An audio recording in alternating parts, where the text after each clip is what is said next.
नमस्कार विद्यार्थ्यांनो, मी प्राध्यापक सुमेध. आपला PYQ सिरीज जी आहे त्याचा पार्ट 2 घेऊन येत आहे. पार्ट 2 मध्ये आपण बघणार आहोत प्रश्न क्रमांक 3 आणि प्रश्न क्रमांक 4. तर बघूयात प्रश्न क्रमांक 3 मध्ये काय सांगितलेलं आहे आपल्याला. इथे सुरुवातीला तुम्हाला सूचना दिलेली आहे. प्रश्न क्रमांक 3 आणि 4 पुढील माहितीवर आधारित आहेत. आता पुढील माहिती कुठली ती आपण बघणार आहोत. वर्षभरातील कामाचे दिवस दिलेले आहेत.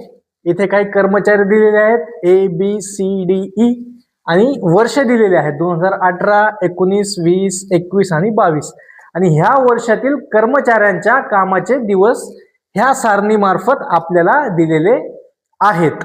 तर ह्या सारणीवर आधारित प्रश्न क्रमांक 3 काय आहे तो आपण बघूया. बघा इथं प्रश्न क्रमांक 3 दिलेला आहे. वर्ष 2018 ते 2022 दरम्यान कोणत्या कर्मचाऱ्याचे कामाचे दिवस सर्वात जास्त आहेत? कोणत्या कर्मचाऱ्याच्या कामाचे दिवस सर्वात जास्त आहेत? सेट परीक्षेमध्ये आलेला हा मला असं वाटतं की सर्वात सोपा प्रश्न असेल, कारण ह्या प्रश्नामध्ये आपल्याला फक्त कर्मचाऱ्यांच्या कामाच्या दिवसांची बेरीज करायची होती आणि ती बेरीज ज्या कर्मचाऱ्यांची सर्वात जास्त आलेली असेल त्या कर्मचाऱ्याचे कामाचे दिवस हे जास्त येणार होते. तर आपण बेरीज करण्याच्या आधी सुरुवातीला ह्या प्रश्नाचे पर्याय काय आहेत ते बघूयात. बघा पर्याय क्रमांक A मध्ये दिलेला आहे B मध्ये दिलेला आहे C मध्ये दिलेला आहे D आणि D मध्ये दिलेला आहे E. तर हा जे पर्याय आहेत ह्या पर्यायावरून आपल्याला असं कळतं की आपल्याला B, C, D आणि E ह्या कर्मचाऱ्यांच्या कामाच्या दिवसांची बेरीज करावी लागणार आहे. आता हे जर कर्मचारी असतील तर आपण A ची बेरीज करायची का? तर नाही, कारण A ची बेरीज करायला आपला तेवढाच वेळ जाणार आहे. तो वेळ आपण वाचवण्याचा प्रयत्न करूयात. त्यामुळे पर्यायामध्ये जे दिले आहेत B, C, D आणि E ह्या कर्मचाऱ्यांच्या कामाच्या दिवसांची बेरीज करूयात. तर बघा आपण B ची सुरुवातीला बेरीज करूयात. किती येते ती? हे शून्याला शून्य, ही बेरीज इथे लिहितो. 1 आणि 9 10 आणि हे 1 1101, हातचा आलेला 1 तो 1 आणि हे 3 4 5 6 7 8 9 10 11 12 13 14 15. B ह्या कर्मचाऱ्याच्या कामाची बेरीज ही आली 1510. तसंच C ची बघूयात. 5 10 आणि हे 5 1505, हातचा आला 1 2 3 4 आणि हे 5 आणि हे 3 6 9 12 आणि हे 15. C ह्या कर्मचाऱ्यांच्या कामाच्या दिवसाची बेरीज आली आहे 1515. D ची बघूयात. 5 10 आणि हे 1505, हातचा आला 1 2 3 4 आणि हे 5 3 6 9 12 आणि हे 15. D ह्या कर्मचाऱ्याच्या कामाची बेरीज ही देखील 1555 आलेली आहे. आता उरला आपला E ची बघूयात बेरीज. ह्या इथे 5 येणार, 2 4 6 7 आणि हे 3 10 0 आला, हातचा 1 1 आणि हे 3 आणि 3 6 आणि 3 9 आणि 3 12 आणि 3 15 आणि हातचा आलेला 1 16.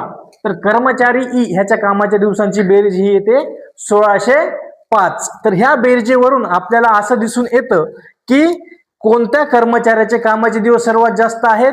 तर इथे E ह्या कर्मचाऱ्याचे दिवस सर्वात जास्त दिसत आहेत. त्याच्यामुळे पर्यायामधील ऑप्शन क्रमांक D आपला बरोबर असेल.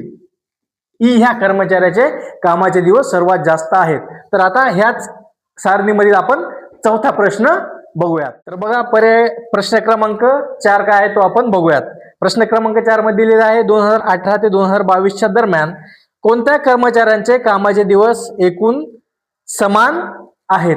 आता अगोदरच्या प्रश्नामध्ये जास्त कामाचे दिवस विचारले होते, आता विचारलेला आहे कामाचे एकूण दिवस कोणत्या कर्मचाऱ्याचे समान आहे. इथे आपल्याला सरळ सरळ दिसून येतं C आणि D ह्या कर्मचाऱ्याचे कामाचे दिवस समान आहेत. इथं पर्याय क्रमांक B मध्ये दिसतोय, पण इथे आपला A चा काढायचा राहिलेला आहे. A या कर्मचाऱ्याच्या कामाच्या दिवसांची बेरीज काढायची राहिलेली आहे, ती काढून बघूयात. कारण इथं आपल्याला पर्याय क्रमांक 1 मध्ये दिलेला आहे A आणि B सुद्धा दिलेले आहेत. काय सांगता B आणि A ची देखील समान येऊ शकते. त्यामुळे आपण A ची जी राहिलेले कामाचे दिवस आहेत ते काढून बघूयात. त्याच्यासाठी सरळ आपल्याला बेरीजच करावी लागणार आहे. बेरीज करून बघूयात आपण. इथे 5 आणि 5 10 0 आला, हातचा आला 1 1 आणि हे 9 10 11 12 आणि हे 8 20 0, हातचे आले 2 2 आणि 2 4 4 आणि 3 7 आणि 3 10 10 आणि 3 13 आणि हे 14 आणि 1 15. एच्या कामाच्या एकूण दिवसांची बेरीज किती येते 1500 येते. 1500 दुसरा कुठला आकडा दिसतोय का आपल्याला? नाही दिसत. त्याच्यामुळे पर्याय क्रमांक 1 आपला नाही येणार. त्याच्यानंतर बघा बी पर्याय दिसतोय सी आणि डी. कुठे आहे सी? सीच्या कामाच्या एकूण दिवसाची बेरीज किती येते? 1555. आणि डीच्या देखील कामाच्या दिवसांची एकूण बेरीज किती येते? 1555. ह्या दोघांची बेरीज समान येत आहे आणि बाकी दुसऱ्या कुठल्यांचीच समान येत नाही.